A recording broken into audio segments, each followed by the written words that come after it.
হিন্দুস্তানের একটা ওয়াকিয়া, হযরত জাকারিয়া রহমাতুল্লাহি আলাইহির বাবা ইয়াহইয়া কান্দলবি রহমাতুল্লাহি আলাই বয়স যখন অনেক বেশি, বৃদ্ধ হয়ে গেছেন, এমতো অবস্থায় ভারতের হিন্দুস্থানে একটা মসজিদ নিয়ে গন্ডগোল। একই এলাকায় মুসলমান বসবাস করে, একই এলাকায় হিন্দু বসবাস করে। যেমন আপনাদের এলাকা হিন্দু মুসলমান পাশাপাশি না, তো একটা জায়গা এক সময় মুসলমানরা ওখানে মসজিদ করে, আবার এক সময় হিন্দুরা মসজিদ ভেঙ্গে দিয়া মন্দির করে। দুই দলের ভিতরে দ্বন্দ্ব, ফাসাদ, মারামারি। যখন হিন্দুদের ক্ষমতা বেশি হয় তখন তারা মন্দির করে, মুসলমানদের ক্ষমতা যখন বেশি হয় তখন মন্দির ভেঙ্গে দিয়া মসজিদ করে। মুসলমানরা বলে এটা একটা খাদ জায়গা, আমরা সর্বপ্রথম মসজিদ করছি এই জায়গা মসজিদে সারা জীবন। হিন্দুরা বলে না, আমরা সর্বপ্রথম মন্দির করছি, এই জন্য এই জায়গা আমাদের। দুই দলের ভিতরে যখন দ্বন্দ্ব লেগে গেছে তখন হিন্দু মুসলমান এবার দুই দল বসে একটা মীমাংসায় আসে। বলে শোনো, আমরা দুইজনে মিলামিশে খাই এই জায়গাটা। কিভাবে মিলামিশে খাবো? বলে তোমরা মুসলমান আর আমরা হিন্দু সকলেই মিলে আদালতে যাই, আদালত যার পক্ষে রায় দিবে তারাই এই জমিটাকে দখল করে খাবে। যদি আদালত মুসলমানদের দিয়ে দেয় তাহলে এখানে সারা জীবনের জন্য মসজিদ হবে, আর যদি আদালতের বিচারক এটা মন্দিরে দিয়ে দেয়, তাহলে হিন্দুদের দিয়ে দেয়, তাহলে এই জায়গাটা সারা জীবনের জন্য মন্দির হয়ে যাবে। তো হিন্দু আর মুসলমান মিলে খাইতেছে, ভাই ঠিক আছে চলো যাই, আদালতে যাই। তো আদালতে গেছে, আদালতে যাওয়ার পরে বিচারক বলতেছে তোমাদের এই বিচার কি দিয়া করব, নথিপত্র এর বিচার কি দিয়া করব? তোমরা একটা কাজ করো, তোমাদের এলাকায় সবচাইতে প্রবীণ ব্যক্তিত্ব, যে সবচাইতে বয়স বেশি, এরকম একজন ব্যক্তিকে নিয়ে আসো, তার কথার সাক্ষীতে এই জায়গা হয় মসজিদ হবে, না হলে মন্দির হবে।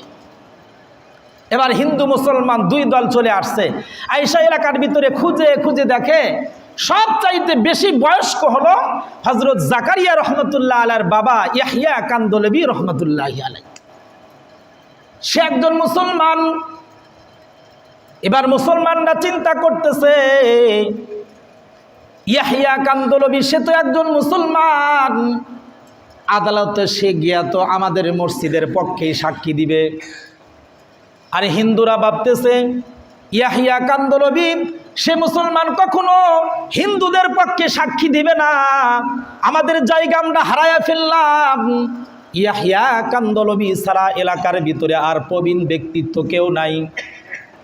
আদালতে গেছেন, ইয়াহইয়া কান্দলবিকে এবার বিচারক জিজ্ঞাসা করতেছে, বিচারক একজন হিন্দু। হিন্দুরাও মনে মনে ভাবতেছে বিচারক যেহেতু হিন্দু, জায়গাটা আমাদের পক্ষে রায় আসবে। আর মুসলমানরা চিন্তা করতেছেন সাক্ষীদাতা হলো ইয়াহইয়া কান্দলবি, জায়গাটা আমাদের মসজিদের পক্ষে আসবে। কিন্তু হিন্দু বিচারক যখন ইয়াহইয়া কান্দলবি রহমাতুল্লাহ আলাইহিকে জিজ্ঞাসা করছে, ও ইয়াহইয়া তুমি সত্যি করে বলো তো দেখি এই জায়গাটাতে সর্বপ্রথম মসজিদ হয়েছে না মন্দির হয়েছে? ইয়াহইয়া কান্দলবি রহমাতুল্লাহ আলাইহি বলে, আমি তো আখিরি জামানার নবী, আকায়ে নামদার, তাজদারে মদিনা হযরত মুহাম্মদ সাল্লাল্লাহু আলাইহি ওয়াসাল্লামের উম্মত, আমি তো কখনো মিথ্যা বলতে পারি না। সুবহানাল্লাহ, জোরে বলেন। আমি তো মিথ্যা বলতে পারি না, এই জন্য আদালতে দাঁড়ায়া সাক্ষী দিতেছি যে জায়গাটা মুসলমান আর হিন্দুদের মাঝে দ্বন্দ্ব, ওই জায়গাটাতে সর্বপ্রথম মন্দির হয়েছিল। আদালতের বিচারক এবার জায়গাটা চিরদিনের জন্য মন্দিরের জন্য লিখে দিল।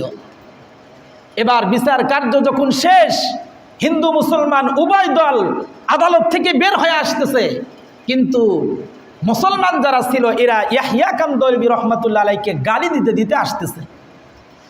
মুসলমানের সাক্ষীতে মসজিদের মাটি হারাইলাম, মনে করছিলাম ইয়াহইয়া কান্দলবি আমাদের পক্ষে সাক্ষী দিবে, কিন্তু ইয়াহইয়া কান্দলবির সাক্ষীতে আজকে মসজিদের মাটি মন্দিরে দিয়ে আসলাম। মুসলমানরা বাড়িতে এসে একে অপরের সাথে ইয়াহইয়া কান্দলবি রহমাতুল্লাহ আলাইহির বিরুদ্ধে আলাপ আলোচনা করতে থাকে, কিন্তু ইয়াহইয়া কান্দলবি রহমাতুল্লাহ আলাইহি রাত্রের গভীর যখন হয়ে যায়, নিজের ঘরের ভিতরে যায় নামাজ বিছায়া তাহাজ্জুদের নামাজ পড়ে আল্লাহর কাছে কান্দে। সুবহানাল্লাহ, জোরে বলেন। ইয়াহইয়া কান্দলবী রহমাতুল্লাহ আলাইহি আল্লাহর কাছে কাঁদতেছেন। এমতো অবস্থায় দেখেন ঘরের বাহিরে শত শত মানুষের পায়ের আওয়াজ পাওয়া যায়। ইয়াহইয়া কান্দলবী রহমাতুল্লাহ আলাইহি মনে করতেছেন, মুসলমানরা হয়তো ক্ষিপ্ত হয়ে আমার ঘর বাড়ি ভাঙার জন্য আসছে, কারণ মসজিদের জমিটা তো সাক্ষী দিয়া মন্দিরের জন্য দিয়ে আসলাম। ইয়াহইয়া কান্দলবী রহমাতুল্লাহি আলাইহি ঘরের দরজা খুলছেন। ঘরের দরজা খুলে এবার বাহিরে এসে দেখে শত শত হিন্দুরা কাতার বন্দী হয়ে ঘরের সামনে দাঁড়ায় আছে। ইয়াহইয়া কান্দলবী ডাকদা বলে, কি ব্যাপার, তোমাদের জমিন সাক্ষী দিয়া তোমাদের দিয়ে দিলাম, এরপরে আবার আমার বাড়িতে আসছো কেন? হিন্দুরা তখন চোখের পানি ফেলে দিয়ে বলে, ও ইয়াহইয়া কান্দলবী, যেই ধর্ম পালন করলে আদালতে দাঁড়ায় একটা মিথ্যা কথা বলা যায় না, মিথ্যা সাক্ষী দেওয়া যায় না, সেই ধর্ম গ্রহণ করার জন্য তোমার বাড়িতে আসছি। সুবহানাল্লাহ, জোরে বলেন। সেই ধর্ম গ্রহণ করার জন্য তোমার বাড়িতে আসছি। ইয়াহইয়া কান্দলবী রে, তুমি আমাদের কালেমা পড়ে মুসলমান বানায়া দাও, আর আগামীকাল ফজরের নামাজটা তোমার পিছনে তোমার ইমাম বানায়া আমরা তোমার পিছনে ওই জায়গাতে মসজিদ নামে মসজিদের জন্য উদ্বোধন করব, আর সেখানে তোমার ইমাম বানায় আমরা ফজরের নামাজ আদায় করব। সুবহানাল্লাহ। এটা হলো মুসলমানের একটা গুণ, একটা সিফত, যে সব সময় সত্য কথা বলবে। ইয়াহইয়া কান্দলবী রহমাতুল্লাহ আলাইহি আদালতে দাঁড়ায়া সত্য কথা বলছেন, কিন্তু সত্যে কি পরাজয় হয়েছে না বিজয় হয়েছে? বিজয়। এজন্য মিথ্যায় পরাজয়, সত্যই বিজয়। সত্য সবসময় মানুষকে ন্যায়ের দিকে নিয়ে আসে, আর মিথ্যা মানুষকে সবসময় ক্ষতিগ্রস্ত করে।